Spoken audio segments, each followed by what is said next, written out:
Hello everyone, welcome back to my channel. तो friends, रोज़ की तरह आज भी हम कुछ ऐसे वाक्यों को इंग्लिश में बनाना सीखेंगे जिन्हें आप डेली लाइफ में काफ़ी ज़्यादा बार बोलते हैं। ये सभी वाक्य कुछ इस तरह से हैं, जैसे मुझे आशा है कि आप मुझे फ़ोन करेंगे, या फिर मुझे आशा है कि आप परीक्षा पास करेंगे, या फिर मुझे आशा है कि भारत मैच जीतेगा, या फिर मुझे आशा है कि आप उसे पढ़ाएंगे। तो फ्रेंड्स, आपने यहाँ पे नोटिस किया होगा मुझे आशा है कि हर सेंटेंस में बार बार रिपीट हो रहा है। तो इस तरह के वाक्यों को इंग्लिश में कैसे बोला जाता है आज की क्लास में हम सीखेंगे। सबसे पहले हम जान लेते हैं मुझे आशा है कि इसको हम इंग्लिश में क्या बोलेंगे।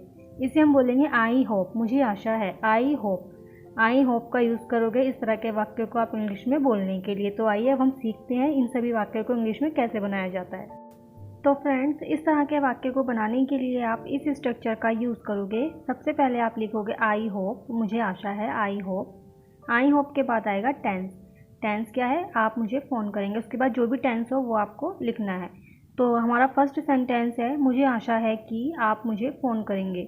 मुझे आशा है कि आप मुझे फ़ोन करेंगे। मुझे आशा है, इसको हम इंग्लिश में बोलेंगे आई होप। आई होप के बाद आप टेंस लिख दोगे। टेंस क्या है? इसमें आप मुझे फ़ोन करेंगे। तो ये फ्यूचर टेंस है आपका, क्योंकि लास्ट में गा गे गी आ रहे, जिन वाक्यों के अंत में गा गे गी आते हैं वो फ्यूचर टेंस होते हैं।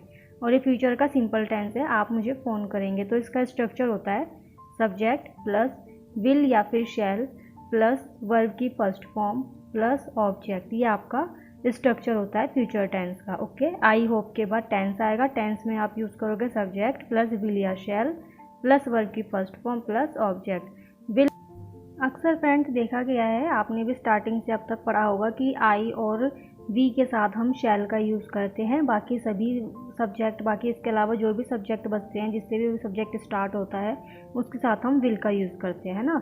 आई और वी के साथ हम शैल का यूज़ करेंगे, बाकी सभी के साथ हम विल का यूज़ करेंगे। लेकिन अब अगर आप कॉम्पिटिटिव एग्ज़ाम की तैयारी कर रहे हैं तो आपने ये भी पढ़ा होगा कि आज के टाइम में, अब इस टाइम जो है एट प्रेजेंट, आज के टाइम में हम आई और वी के साथ भी विल का यूज़ कर सकते हैं। ये ज़रूरी नहीं है कि आप आई और वी के साथ शैल का ही यूज़ करोगे, आप आई और वी के साथ विल का भी यूज़ कर सकते हो। अगर आप कॉम्पिटिटिव एग्ज़ाम की तैयारी कर रहे हो तो आपको ये चीज़ पता होगी। ओके, तो आप आई और वी के साथ शैल का भी यूज़ कर सकते हो और विल का भी यूज़ कर सकते हो। तो हमारा फर्स्ट सेंटेंस है मुझे आशा है कि आप मुझे फ़ोन करेंगे। मुझे आशा है कि आप मुझे फ़ोन करेंगे। इसको हम इंग्लिश में कैसे बोलेंगे? आप बोलोगे आई होप। मुझे आशा है कि आई होप यू विल कॉल मी। आप मुझे फ़ोन करेंगे। ये टेंस है हमारा। टेंस क्या है? इसमें आप मुझे फ़ोन करेंगे। इसको आप कैसे बनाओगे? पहले आप सब्जेक्ट लिखोगे। सब्जेक्ट क्या है? इसमें आपको इंग्लिश में यू बोलेंगे। यू के साथ विल आएगा। विल के बाद वर्ब की फर्स्ट फॉर्म आएगी। वर्ब क्या है? इसमें फ़ोन करना। फ़ोन करने को इंग्लिश में कॉल बोलते हैं। कॉल के बाद आएगा ऑब्जेक्ट। ऑब्जेक्ट क्या है? इसमें मुझे को इंग्लिश में मी बोलेंगे। मुझे आशा है कि आप मुझे फ़ोन करेंगे। I hope you will call me. I hope you will call मी। मुझे आशा है कि आप मुझे फ़ोन करेंगे। I hope you will call me. I hope friends आपको ये समझ में आया होगा। अब इसी तरह से आपको अगला वाक्य बनाना है। आपको बस ये ध्यान से, बहुत ही ध्यान से देखनी है वीडियो। बहुत ही ध्यान से आपको आज की क्लास अटेंड करनी है, ताकि आप इस तरह के वाक्य को इंग्लिश में आसानी से बोल पाएँ। नेक्स्ट सेंटेंस है मुझे आशा है कि आप परीक्षा पास करेंगे।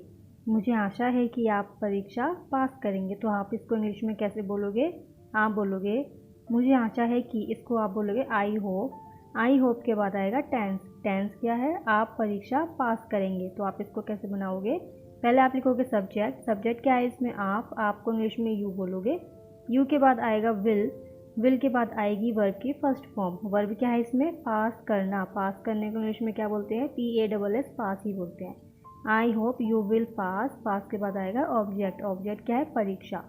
I hope you will pass the exam. I hope you will pass the exam. मुझे आशा है कि आप परीक्षा पास करेंगे। I hope you will pass the exam. I hope friends आपको ये भी समझ में आया होगा। आपको देखिए कितनी आसान है। आपको सिर्फ आई होप लिखना है, उसके बाद आपको फ्यूचर टेंस ऐड कर देना है। मुझे आशा है कि आप परीक्षा पास करेंगे। I hope you will pass the exam. मैंने फ्यूचर टेंस का स्ट्रक्चर भी यहाँ पे लिख दिया है, ताकि आपको प्रॉब्लम ना हो फ्यूचर टेंस के स्ट्रक्चर को याद करने में। अब इसी तरह से आपको अगला वाक्य बनाना है। नेक्स्ट सेंटेंस है मुझे आशा है कि भारत मैच जीतेगा। मुझे आशा है कि भारत मैच जीतेगा। तो आप इसको इंग्लिश में कैसे बोलोगे? आप बोलोगे आई होप। आई होप, मुझे आशा है कि, आई होप भारत मैच जीतेगा। India will win the match. India will win the match. मुझे आशा है कि भारत मैच जीतेगा। आई होप के बाद टेंस आ जाएगा। टेंस क्या है? भारत मैच जीतेगा। इसमें सब्जेक्ट क्या है? भारत। भारत को इंग्लिश में इंडिया बोलोगे। इंडिया के बाद आएगा विल।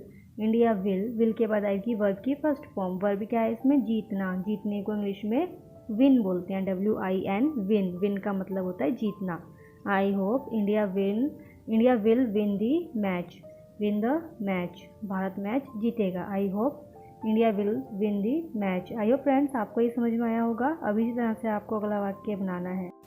नेक्स्ट सेंटेंस है, मुझे आशा है कि आप उसे पढ़ाएंगे। मुझे आशा है कि आप उसे पढ़ाएंगे। तो आप इसको इंग्लिश में कैसे बोलोगे? आप बोलोगे मुझे आशा है कि, इसको आपको पता है क्या बोलना है? I hope.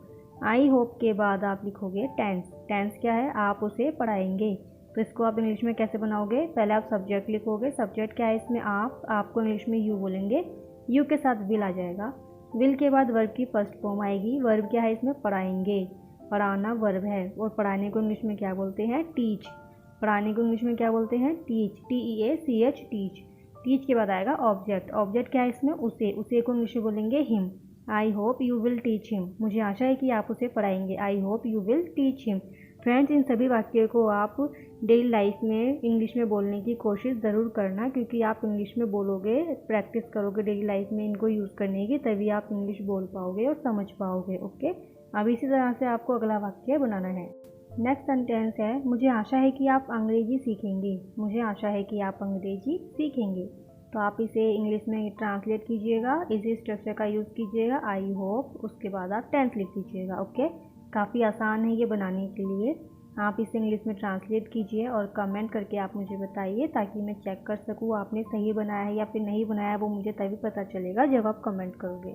तो आप इसको ट्रांसलेट कीजिएगा और कमेंट करके आप मुझे बताइएगा कि आपने क्या बनाया है। आई होप फ्रेंड्स आपको आज की क्लास समझ में आई होगी, आज की वीडियो आपको समझ में आई होगी। इसी तरह की और वीडियोस को देखने के लिए आप हमारे चैनल को सब्सक्राइब कीजिए, वीडियो को लाइक कीजिए, शेयर कीजिए। सीखे अंग्रेजी बिल्कुल एडवांस से। मिलते हैं अब नेक्स्ट वीडियो में। Bye bye, take care.